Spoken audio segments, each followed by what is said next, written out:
It is time to talk the waiver wire in week 11. Hope y'all are doing well. Hope your fantasy teams are doing well. We're going to try to help them out even more this week. At quarterback, it's very slim pickings, although pickings, slim pickings, right? Very slim pickings on the waiver wire this week. Tua Tagovailoa, though, and before you throw food at your television screen or before you turn it off, just give me a chance here. I implore. Tua, it's not the worst thing you can do, and there's not much on the quarterback waiver wire market this week. So JJ McCarthy, Joe Flacco have ascended above our threshold of 50% or less rostership. So therefore, I give you Tua Tagovailoa. This is only if you're desperate, but you could do a lot worse than Tua right now because the upcoming schedule is very good. They play the Commanders in week 11 at home. Then they have a bye week. But after that, they play New Orleans at home. They travel to the New York Jets in week 14. And then they get the Steelers, the Bengals at home, and the Bucks to round out the fantasy playoffs. And there should be some more shootouts in there that make Tua a very, very streamable quarterback down the stretch. And I'll throw out Mac Jones here. He's rostered in 9% of leagues. This is solely dependent on Brock Purdy's health, obviously. And according to a lot of reports, Brock Purdy is due to return in week 11, or at least that's what they're saying. But, with Brock Purdy's injury and the 49ers, I don't know if you can trust anything the 49ers say about injuries. But Jones, while he's been playing, he's been a usable quarterback in fantasy football. This season, he's averaging 16 fantasy points per game. And while the 49ers do have some tougher matchups coming up, they play at the Cardinals versus the Panthers, at the Browns. Their fantasy playoff schedule is very nice. They play the Titans at home, then they go to Indianapolis to play the Colts, and then they have the Bears in fantasy championship week. So Mac Jones, again, only if you're desperate. He's widely available, so I thought I'd throw him out here. And news breaking, as not as we were recording this, but as I was writing the article here, Joe Burrow apparently, according to Adam Schefter, is returning to practice, and he has his eye on playing in a couple weeks. So, and he's rostered in 63% of leagues. So Joe Burrow is an interesting ad at this point. I don't know how much fab I would spend on him. I mean, if you're desperate at quarterback, and you're in a fantasy playoff contention type scenario, maybe I would go up to 10%, maybe. But again, you got to throw in the fact that he's probably not going to play until the fantasy playoffs, most likely, or around then. So even if he plays here in a couple weeks, you're going to miss week 11, going to miss week 12. The Bengals had their bye week in week 10 of the NFL season. So that was this week. I probably should have known that off the top of my head. But regardless, so the Bengals have already had their bye week. Joe Burrow, he's going to miss week 11 and 12. Best case scenario, he comes back in week 13 or 14, probably looking at week 14 or 15 if he comes back at all. Because let's face it, the Bengals could be out of contention by that time as well. And I know the division with the Steelers on top is very winnable, but still, I wouldn't go crazy here bidding on Joe Burrow if he's available. Let's go to the running back position because there's no clear addition on the waiver wire this week, if you ask me, but there are players, and I know this is frustrating to hear, there are players that you can add in preparation for what might come to best position you and your fantasy team for the fantasy playoffs. So you got to keep grinding. And I think you need to add Brian Robinson Jr. because to my surprise, he's rostered in just 24% of Yahoo leagues. And Christian McCaffrey was very ineffective in the run game this week. McCaffrey averaged just 2.5 yards per carry, 12 carries for 30 yards. Meanwhile, Brian Robinson Jr. carried the ball 8 times, 41 yards, and a touchdown. McCaffrey's always going to be extremely viable, obviously, because of the involvement in the passing game. He caught 8 passes for 66 yards this week. But I think it serves us well to add Brian Robinson Jr. because he's been effective. And McCaffrey at this pace, and I know week after week after week, it gets less and less likely. But at this pace, you would think McCaffrey's either going to have to slow down, which we kind of saw this week, although Brian Robinson didn't get on the field that much. He played on just 14 of 63 snaps, ran 5 of 39 of the routes. but did carry the ball 8 times. So either McCaffrey's going to have to slow down or the chances of him getting hurt go up. So either way, I think you want to add him. If you have McCaffrey, I think you have to add Brian Robinson Jr. as an insurance plan. I would spend up to 7 to 10% of your fab, maybe even up to 12 to 15 if you're desperate, because at this stage in the game, I mean, we're in week 11, so you can't take the fab money with you. So I would be relatively aggressive on Brian Robinson Jr., even though he's only a handcuff at this point. Let's go to another handcuff, and that would be Tyler Algier. And while Algier doesn't get on the field a ton, he played on 23 of 63 snaps, ran 8 of 31 routes, wasn't targeted, carried the ball 11 times. It just so happens the Falcons trust Tyler Algier to handle very important carries in the red zone as he rushed for 2 touchdowns, much to the chagrin of anybody who has Bijan Robinson. Algier averaged over 5 yards a carry, 5.2 yards per carry this week. And this is perhaps the best, or certainly a top 3 handcuff RB in fantasy football, because if anything happens to Bijan, and the likelihood of it happening with the amount that Tyler Algier is playing, it goes down slightly. But if anything happens to Bijan, Algier is the guy that you want, and he's a handcuff plus already because of the weekly TD upside that we saw this week. So I think he should already be rostered, and the fact that he's only rostered in 33% of leagues is crazy to me. Again, 7 to 10% of your fab is what I would spend, maybe up to 12 to 15% if you have a lot of fab left. At this stage, I don't know if we're going to get another major injury, but again, I'll say that, and then we'll get one this week. So you just never know. Blake Corum rostered in 11% of leagues. Similarly to Algier, Corum is an extremely valuable handcuff to roster because of how the Rams utilize their running backs. I've argued he's the most valuable handcuff in fantasy, and I stick by that claim. Although I will admit, you can make a strong case for Brian Robinson, Tyler Algier as well. This week, albeit in somewhat of a blowout situation, Corum was on the field for 26 of 68 snaps, ran 7 of 37 routes, wasn't targeted, but ran the ball 13 times for 56 yards. And if anything happens to Kyren Williams, you would think that Sean McVay would give a massive workload to Blake Corum. So again, if you have Kyren Williams, I think Blake Corum is a must roster. 7 to 10%, somewhere in that range is what I would spend to go out and get him. And those are the 3 handcuff RBs that I think are in a tier above the next several running backs that we're going to talk about. And the next running back, Tajay Spears. And this is an interesting case. I mean, you could make a case that he should be elevated into that next tier, these handcuff RB rankings that I'm making up on the spot.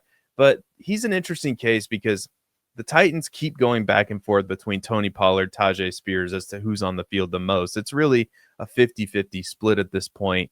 And this week we didn't get to see that because the Titans were on their bye. But I will say, as frustrating as this situation is, Spears has to be rostered in 12-man leagues because if anything happens to Tony Pollard, Spears would be the lead RB, and he does have a weekly floor in terms of usage, and he's a pass catcher, and I think he's more dynamic than Tony Pollard at this stage of his career. So again, I get it. It's the Titans. I get it. They're in a split, which is frustrating. If you have both of these guys, if you have 2 popes, you have 0 popes. If you have 2 presidents, you have 0 presidents. And if what I'm saying makes any sense, which hopefully it does, if you have 2 starting running backs, you have 0 starting running backs in fantasy football.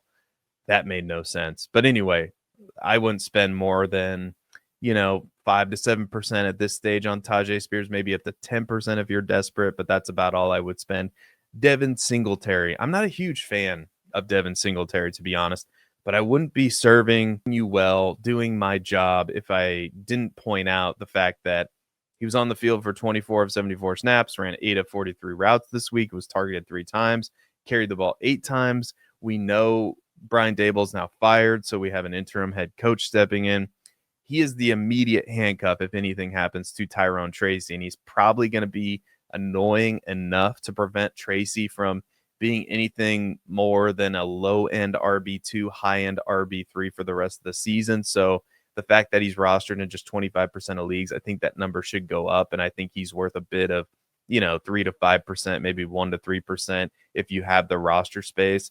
And we'll talk Devin Neal. Again, Devin Neal falls in this bucket of RBs that are handcuff pluses. I mean, he does have a weekly floor of usage. He's a tier below. He's probably even a tier below the Devin Singletaries, but he's definitely a couple tiers below the Brian Robinson Jr.'s, Blake Corum's. But I do still think he's worth adding this week because this week he played on 24 of 68 snaps, ran 10 of 31 routes, was targeted 3 times, carried the ball just 4 times.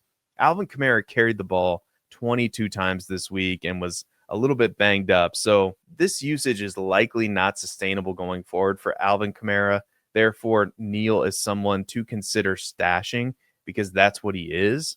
So again, 1 to 3%, 3 to 5%. Keep your eye on that Alvin Kamara injury news. I don't think it was anything, but he was dealing with an injury this week or heading into the game. So keep your eye on that. Let's talk wide receivers. Alec Pierce, he's rostered in just 42% of leagues. He continues to pace the Colts wide receivers in terms of the amount of snaps he plays on a week in and week out basis. This week he played on 73 of 77 snaps, ran 36 of 39 routes, was targeted 7 times, caught 4 passes for 84 yards and a touchdown. If he's available in your league, I think you got to add, he's a must roster player at this point in 12-man leagues. And I would bid up to 20%, maybe even 25% of my fab on him at this stage in the game, because like we said, he's on the field basically 100% of the time. I mean, 73 of 77 snaps, and this is multiple weeks now where he has this kind of usage, and we know he has high upside because he'll catch those long touchdown passes, and he's a high upside, and now we're seeing a floor of usage for him. So he's got to be rostered in a 12-man league. He just has to be. And let's talk about a player that is rostered above 50%. So he does kind of not meet our threshold, but I'm going to talk about him anyway. And that's Darius Slayton, rostered in 51% of leagues. I thought this rostership would be much higher considering the Giants wide receiver room is what it is. But he's rostered in just 51% of leagues. And it's important to point out that this week against the Bears, Slayton played on 45 of 73 snaps, ran 26 of 43 routes, was targeted 4 times. Slayton caught 4 of those passes for 89 yards and could have been more involved had he not gotten banged up with a hamstring injury. So he will be dealing with a hamstring. It's important to monitor his status and the status of Jackson Dart for that matter.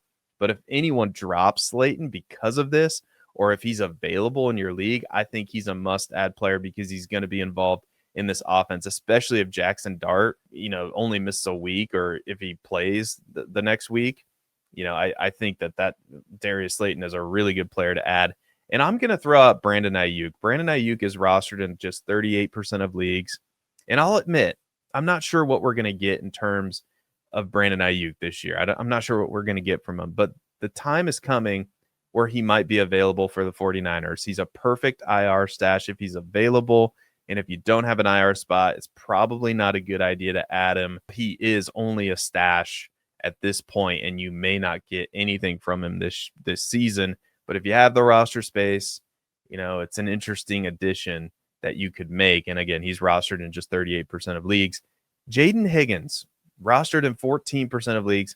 Higgins superseded Xavier Hutchinson in snaps and targets this week, albeit with Davis Mills at quarterback. This week, Higgins was on the field for 43 of 75 snaps, ran 26 of 49 routes, was targeted 7 times, caught 5 passes for 42 yards and a touchdown. Hutchinson still might be slightly annoying throughout the remainder of the season, but it's clear to me who the better player is, and Higgins is a solid addition on the waiver wire this week. Again, 3 to 5%, maybe 5 to 7% if you need a wide receiver is as much as I would pay to get Higgins. I think he could be a solid play for the rest of the year, especially if you need a bye week fill-in. Let's talk Luther Burden. Burden saw his usage jump this week. He was on the field 33 of 68 snaps, ran 20 of 41 routes, was targeted 3 times, caught all 3 of those targets for 51 yards. And with both DJ Moore and Rome Odunze banged up heading into this week, Burden may get even more involved in the coming weeks. And we have seen what he can do if given the opportunity. He's a high upside play, and I would spend 3 to 5, 5 to 7, maybe even up to 10% to get him because I do think the upside is there. And there's one receiver we need to talk about. It might not be much, but Devon Vele, led the Saints pass catchers in snaps and routes run this week. 59 of 68 snaps, 31 of 31 routes run, so 100% route participation, 3 targets. He was held to just 1 catch for 15 yards, so he didn't show up in the box score.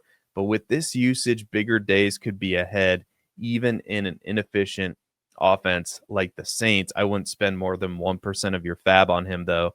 And let's go to tight end, because I do think that there are some good options for us this week. Juwan Johnson is still rostered in less than 50% of leagues, 47% rostered. And he's going to be a usable tight end down the stretch for fantasy gamers. This week, he did see a downtick in usage, which is something to keep an eye on. But he is very clearly the pass-catching tight end in this offense. He played on 34 of 68 snaps, ran 22 of 31 of the routes, was targeted 4 times, but caught all 4 of those targets for 92 yards and a touchdown. Colston Loveland, still rostered in less than 50% of leagues, 46% rostered. He's a high upside tight end that is likely going to be hampered as long as Cole Kmet is active and playing for the Bears. This week, he played on 42 of 68 snaps, ran 23 of 41 routes, was targeted 4 times, caught all 4 of those targets for 55 yards. And the problem, as we know, with the Bears is they have a lot of good skill players, but we mentioned that Rome Odunze and DJ Moore were banged up.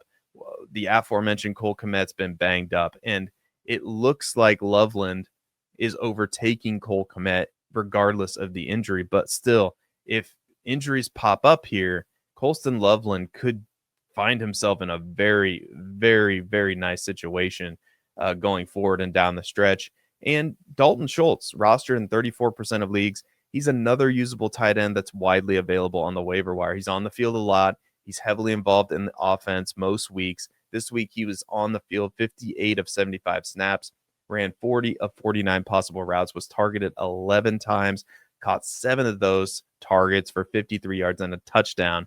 So again, Dalton Schultz is another guy that, if you're streaming tight end, he's widely available, and I would, spend maybe 3 to 5% of my fab on him. For Loveland, maybe up to 7 to 10% of my fab. And Juwan Johnson, I don't think you need to spend more than 3 to 5, maybe 7 to 10% of my fab on him if you're desperate for a tight end. So that's going to do it. That's the video. Thank you so much for watching. Be good, everybody. Don't forget to click the like buttons and subscribe to the channel. And until next time, be good, and we will see you later.